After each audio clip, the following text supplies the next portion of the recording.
So let us continue the song of Neter Nefer Emahi in our hearts.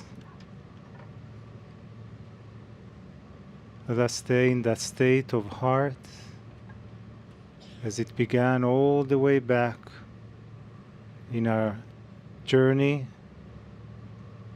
all the way back from Mount Sinai to Giza, to the Upper Nile, to the Lower Nile, all through the pyramids and the temples and the shrines and the people of the land and the love that we have been shown and the love that we have been receiving from those that living around us and from the ancients journeying with us, from those who served us in the hotels and the boats,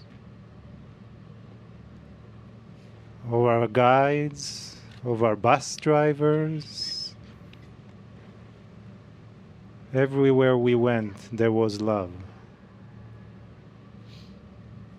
And now we're journeying back to Luxor from our last temple visit on the Nile, Abydos, the most ancient temple in Egypt, witnessing again the sacredness, the elegance, the beauty, the love that the ancients had for their gods, for those who taught them, for the love they felt from them, and the love that they gave back to them, a two-way communication.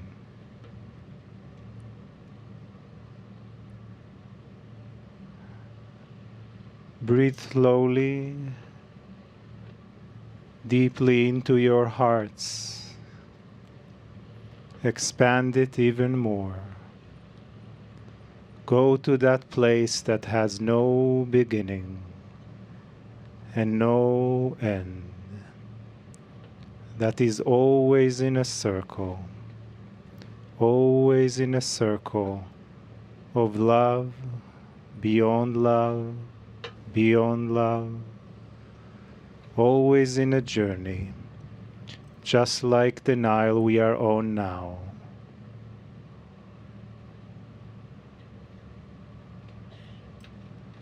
I'd like to ask you for just a moment to gently open your eyes and look at the person next to you directly into their eyes.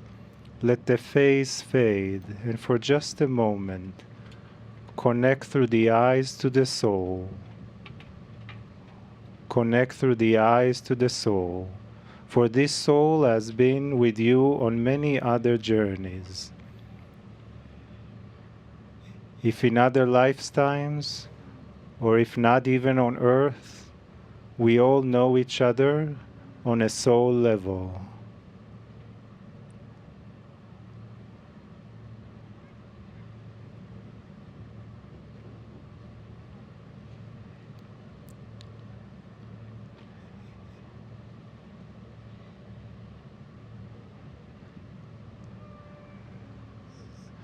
Let your gentle eyes speak to one another, from one soul, one consciousness to another.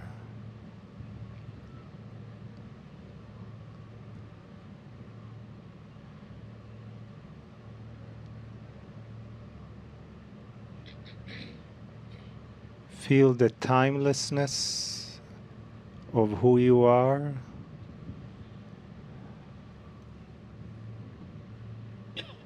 In the confluence of energies that you are creating now with each other, from the heart, from the love, from the compassion, from the light, from your divinity, from your magnificence, from your sacredness, from your infinite being that has no beginning, that has no end. In your I am, that I am, you are connected.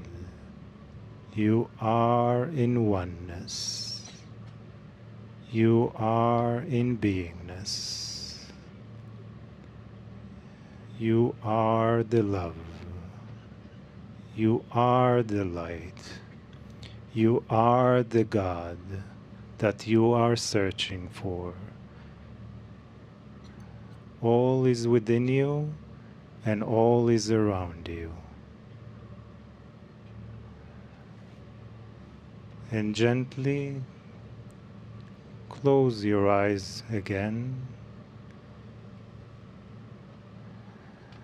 and feel deeper the connection to this entire group and the ship. For the ship itself also has a consciousness,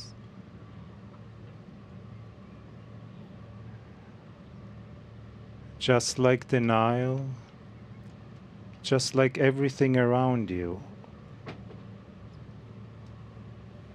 Breathe. Expand even more.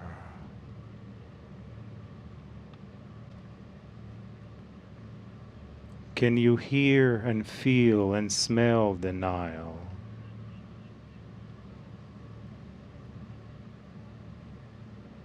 Can you feel it as one with you now?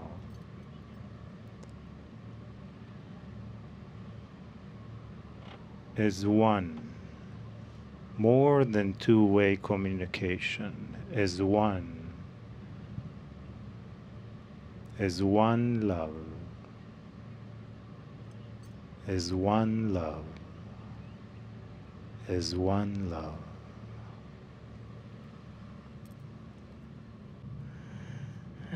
So it is good day to you, huh? We are honored by you. Breathe into the light that you are. You are the Nile. You are the land. You are the sand. You are the trees. You are the mountains. You are the life of all. You are here by divine appointment. We are grateful you said yes to this appointment. Huh? We are all here with you. We know you have met many on our council now. There will be more to come. As you honor those, you know you have a path of energy. You know you have a path to walk upon, even though the sand may get in your tennies. That sand carries with it the grains of the ancients that are now a part of your soul. The grains of the ancient that moves through you in love, in benevolence, in sweetness, in strength, in power, in the discovery of who you are. This entire group, Kryon, Elon, Saeed, Omar, Hisham, Amr, have brought you this experience for your soul. Monica, Connie, the joy, each have brought this experience in the connection of you. But if you were not here, it would not be the same. It began thousands of years ago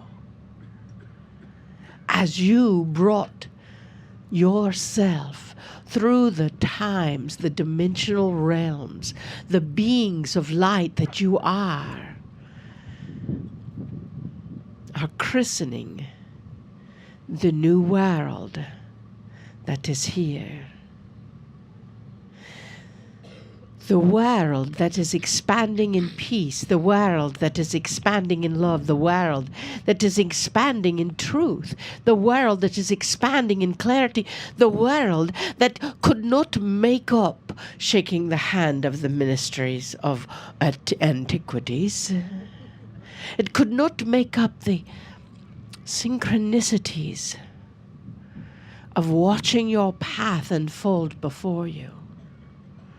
So allow your mind to rest.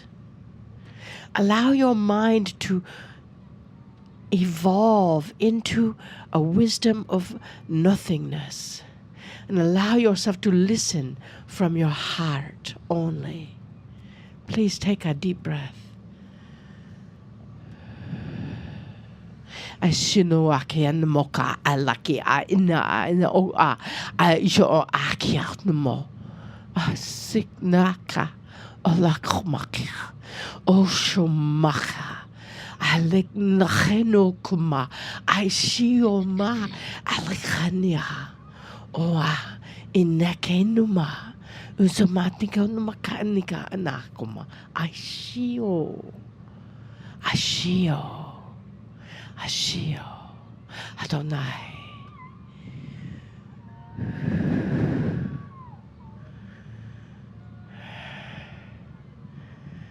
Dearly beloveds,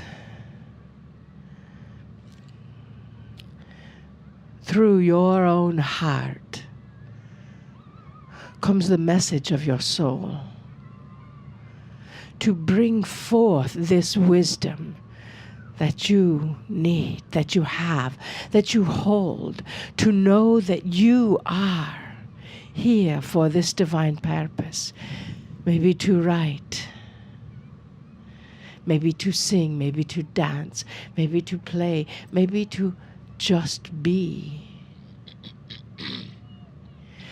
In that wisdom and clarity, your beingness, dearest beloveds, is shifting the consciousness of this planet. You are me. I am you. In love, with love, through love, and God, the source, is all together. Your joy as you experience the love of these children as they wave to you, the music, the dance of your soul. Dearest beings of light, I ask you to take this energy home and stand strong in your faith, stand strong in your practice, stand strong in your presence. You each have a mission and a purpose. And we ask you to step up to the plate. Step forward. Step into your task. And know that the softness of your heart will be made manifest for all to experience.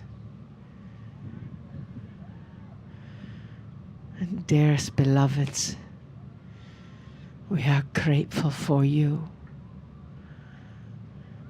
We are grateful that you said yes to you.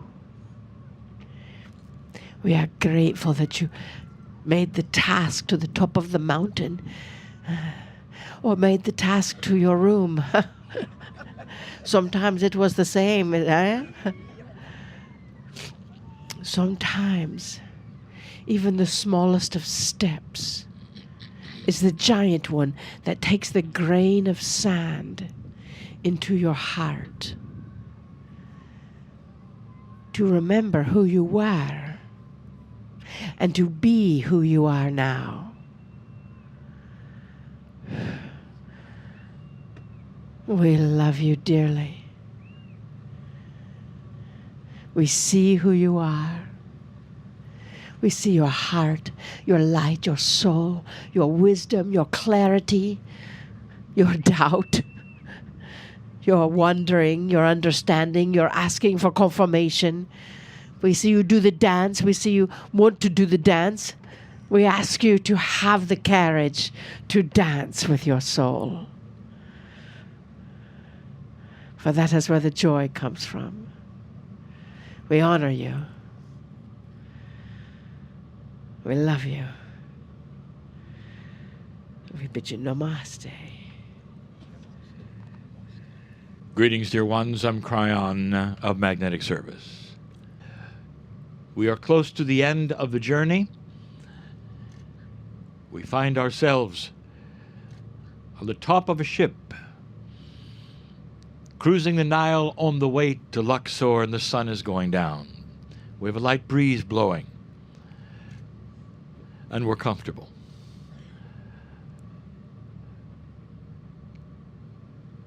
I want to give a message that sounds like one that I might have given before, but it isn't. Not really. As time marches forward, this planet of yours begins to shift, consciousness changes, and even some of those things you never thought could change are beginning to. We've said this before, that an older consciousness of this planet has always been linear. It's a way of thinking, dear ones, that remains the same and turns back upon itself. It's a way of thinking that is in a circle or maybe even a box, that causes history to repeat itself and the same mistakes to be made again and again. And so I want to talk about that. I've talked in the past about the boxes of belief, and I want to extend that and continue that. But we are in Egypt. And so I'm going to ask you a question, and the answer may surprise you.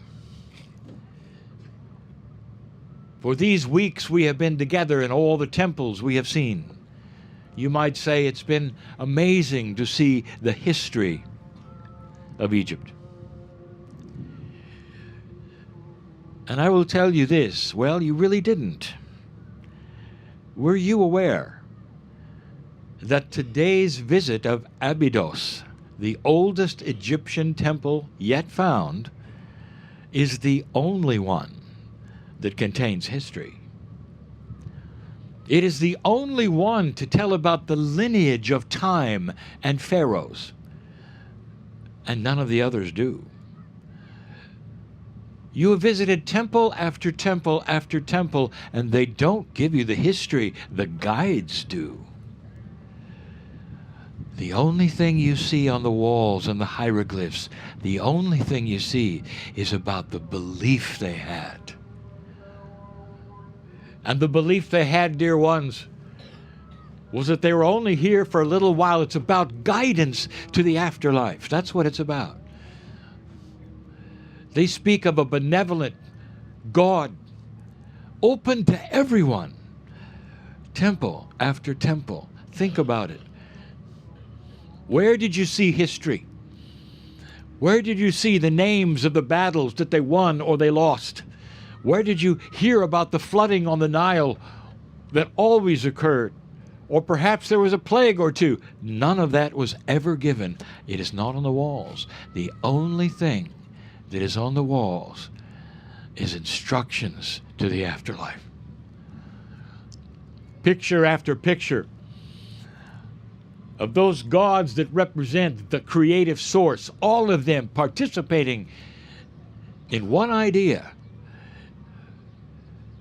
that all Egyptians are included in the afterlife, and here are the instructions on how to get there. That's what you saw. This becomes then a box. Very early on, thousands and thousands of years ago, Egypt was defined by their belief system. And you can see it. All of the ancients, all of the writing, that's what it's about. Now, they're not alone, dear ones. For culture after culture, young, ancient, old, define themselves by their belief system, not by their borders or their names or their countries. As far back as you can go, they each have something that links them to that which is beyond. And you start asking some of those in their belief systems, and it sounds so similar. If you were asking a priest here, what's it all about? And he would say, it is about us preparing for something beautiful and benevolent, and doing the best we can to center ourselves until we reach that place that is the afterlife. And that was the concentration. All of the metaphors of the river that you're cruising on right now is the life of Upper and Lower Egypt on the way to the afterlife.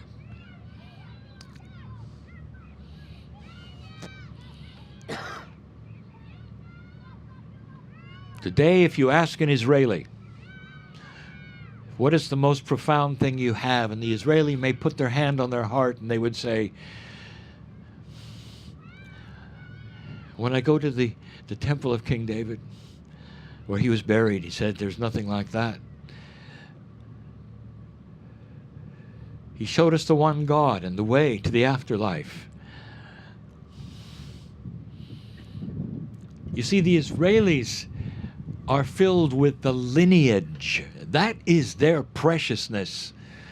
That is the gold for them. It's the lineage. And it's all about getting to another place, dear ones.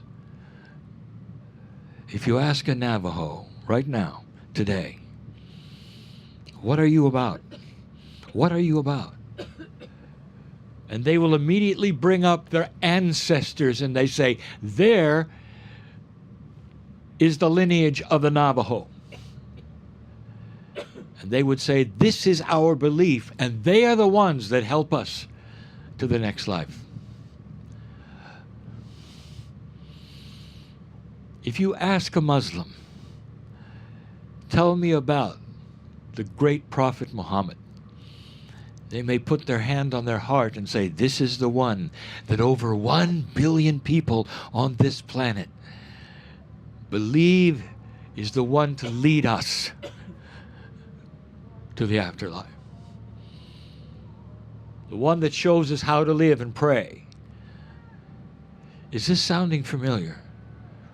Belief after belief after belief sounds almost like the same box with different names. Ask a Christian about the Christ, and they will put their hand on their heart and they'll say, this is the prophet that is our salvation and showed us how to get to the afterlife. Box after box. This planet is not defined by countries and borders. It's defined by belief. 1/5 of the world's population is Hindu. And if you ask them, they will put their hand on their heart and they say, it's the oneness of all things. It's the nirvana. It's the clearing of the karma so that in the afterlife we'll be clean. If you ask a Buddha, they'll put their hand on their heart and repeat the same thing. Box after box after box. You have an earth, dear ones, that is spiritual. You may not think of it this way, for some of you come from countries where there's an amalgamation of beliefs. But even in that, there are churches with spires that stick to the sky wherever you go to remind you about the belief that is there. Oh, it may be varied, but it's a box. and it's strong. So even in these countries, it's not about your provinces or your states or your borders. It's about belief. It always has been.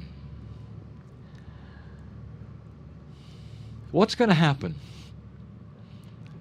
Because, dear ones, it gets harder from here. Let me start asking some questions today. In these boxes of belief, boxes that are very strict one with another. Some boxes say, we are the only box, and all of the other ones have it wrong. Oh, same God, but you have it wrong. Box after box fighting with each other. If you take a look at the wars of this planet and the ancients, what were they about? They were about the boxes, weren't they? When you take a look at the conquerors, quite often they're identified by the box, by the belief. What's going to happen? Let me ask you this. Do all Christians get along? And you will say, well, what has happened over the years is now there's over 300 sects of Christianity, and they don't get along. They point to the other boxes within their own box and say they have it wrong. Let me ask you, do all Muslims get along? And the answer is no. Do all Israelis get along? No. Do all Buddhists who believe in oneness get along? And the answer is no. In every single box that still exists, that is alive with a belief system, it has fractured itself. And there are multiple boxes within boxes within boxes. And so the next question is this. What happens next? Does this planet continue to fracture into more boxes that disagree? And if so, what is the ultimate product of that? And the answer will always be this: war. And there are so many who will say, it's inevitable, and this is why. Kryon, you have pegged it, and this is why. Because we can't get along in our boxes. That's one opinion. The second opinion, it comes from those who will say, well, human nature shows that it's not going to get any better. That we will struggle and struggle and struggle. And they will say human nature shows that there are no solutions, and there never have been. And we continue to do irrational things like war with each other, pick up the pieces, rest, and then war with each other, pick up the pieces, rest, and war. There's a third opinion, dear ones, and it comes from high consciousness and naivety. And it says that someday all will be one. And there will be one belief system. There will be a great aha where everyone drops the boxes and believes the same thing. That's not going to happen, dear ones. Never. Where is this going? What could be a future of this planet with all of this before us? And isn't it absurd, you might say, that we are arguing over the most loving source, creative love, compassion in the universe? And we're killing each other because one person doesn't do it right. Absurd. And now the answer, it is absurd because the consciousness of this planet has always been low.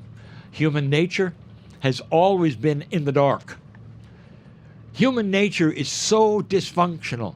It never learns from generation to generation, from lifetime to lifetime. You come in, you forget, and you do it again. And you come in and you forget, and you do it again. And suddenly, there's a change on the planet. Have we mentioned that even the ancients for thousands of years, writing it on the walls, said that something would happen at the precession of the equinoxes, and that if this humanism was still here on the planet, it would shift. Perhaps some of you know it as the Mayan calendar, but others of you know it as the journey of the feathered serpent. Perhaps some of you would know it as the awakening of the puma. There are so many names given to these things. The joining of the eagle and the condor. It's everywhere. Start doing your research to see what the ancients have said, not the scriptures that you've been given recently. I'm talking about the ancients and what they said. You are sitting in a cauldron of energy you didn't expect, where dark things are starting to pop out of the walls, seemingly, and show themselves when they never did before. Never did before. Inappropriatenesses are starting to be shown and told, and it's in your media. It's not a spiritual revolution. It's consciousness. It's respect. Did you notice? This is the beginning of a change of human nature. When human nature starts to change, the boxes start to move. And this is what I want to talk about right now. I'll give you another scenario. It's the big T word. Tolerance. I want to paint a picture, and you're not going to believe it. You're not going to believe this. You're going to laugh. Kryon, you've gone too far. I want to take you into the future. I want to take you to a world, a planet called Earth. Generations and generations from now. It's at peace, dear ones, and has been for a long time. But in honor of this country, I'm going to take you to a place called Mecca. There is a celebration going on, just like there has been for hundreds of years, and millions are coming. They're streaming from all over. Billion would love to be there, and only millions can attend. And you've seen this picture before. This is generations from now, and it's different. It's different. And they're all there, and they're all meeting for the reasons they do. In honor of their prophet and their traditions. And then everything stops. Everything stops, and there's silence.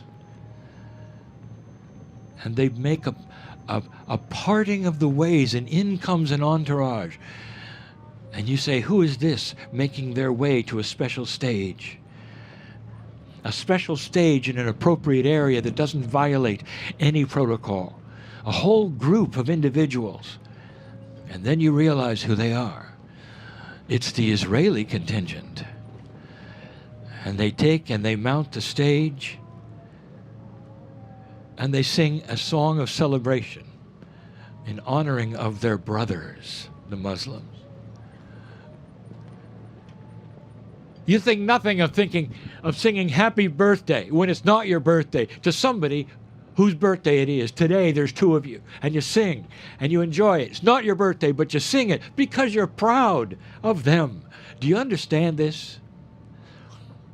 What if you were to extend that simple idea to the boxes? The boxes will remain, dear ones.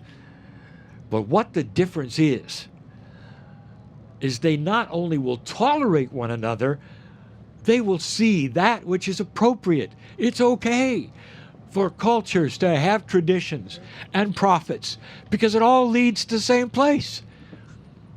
And the Israelis are singing to the Muslims in their own way and their own songs. And the Muslims are sitting there with their hands on their hearts saying, thank you, brother, thank you. And when the Israelis are done, they get off the stage and the Christians do it. And you think that is a fantasy? You wait. The dissolution of the boxes will never happen. The boxes become circles, and they become wonderful, wonderful circles of light and life that intertwine in appreciation and singing that says, I see you and I see your faith. Isn't it great? We have the same God. Now go do your own thing, and I'll do mine. Perhaps it's not your faith, and you hear the prayers going off right now at the appropriate time, and you might see a Muslim on a rug in prayer facing the right direction. What is your reaction? What is your reaction? I want you to take just a moment when you see that and put your hand on your heart and say, thank you, brother, for your dedication to the same God that I love and you love. What a concept! That is where this planet can head. You're starting to see it in such small ways as you come out of a darkness called old human nature. Is it possible? I'll tell you, that's peace on earth. It's not what's going to happen from one country to another. It just isn't. It's what's going to happen with one belief system to another. That will create the peace that you're after. And all things will be added to it. And that's to say that peace on earth between countries must start with the belief systems. That's what the ancients here showed you. That's all they cared about. Not history, but that you would see the light that they saw.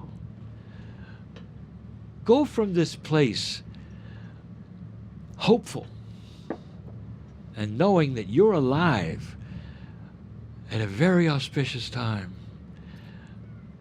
a beautiful time. History will remember you, light worker. And so it is.